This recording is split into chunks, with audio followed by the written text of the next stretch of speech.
My question for you is, are you a racist?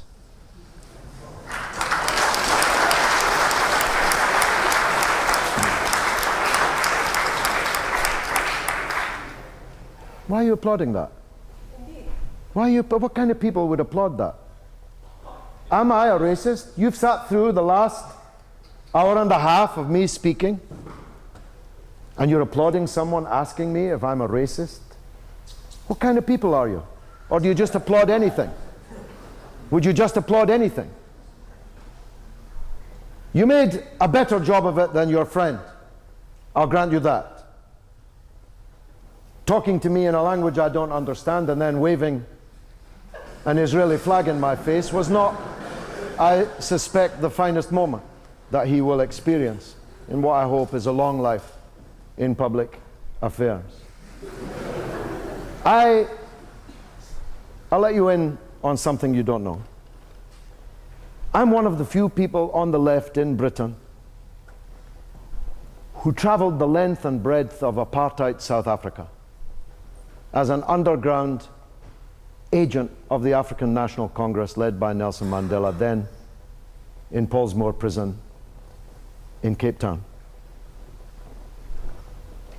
Therefore, the subject of apartheid is particularly important to me.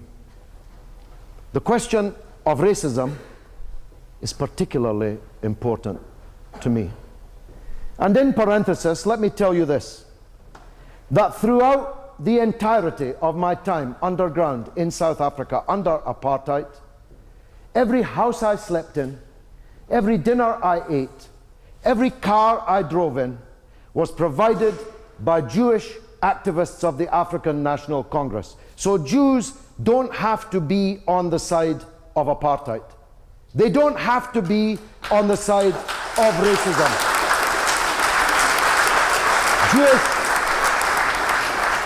Jewish heroes amongst my blood brotherhood, like Dennis Goldberg, who served 27 years on Robben Island in Pollsmoor prison, but who never was able to touch Mandela and his comrades because they were on one side of the apartheid prison wall, and he and a few other Jewish heroes of the African National Congress were on the other. Dennis Goldberg, Albie Sachs, Joe Slovo, Ruth First. Perhaps you've heard of these people. If you haven't, look them up. Jews don't have to be on the side of apartheid. They can stand up against it. And I say to those who imagine that they are friends of the state whose flag was just waved in my face, turn away from the racist apartheid ideology of Zionism. Turn back to where Jews were before the emergence and the hegemony of Zionism. The greatest people on the earth were Jews. The leaders of the socialist, communist, trade union, liberal enlightenment throughout the 17th, 18th, 19th centuries were great Jews. Marx himself was a Jew. None of them believed that as Jews they should go and take somebody else's country and drive millions of them around the world as refugees. All of them would have turned their back against such an ideology. But because of my experience in South Africa, which included, by the way, being battered and bloodied by a Scottish South African policeman called Campbell. It's one of the reasons why I hate Alistair Campbell so much.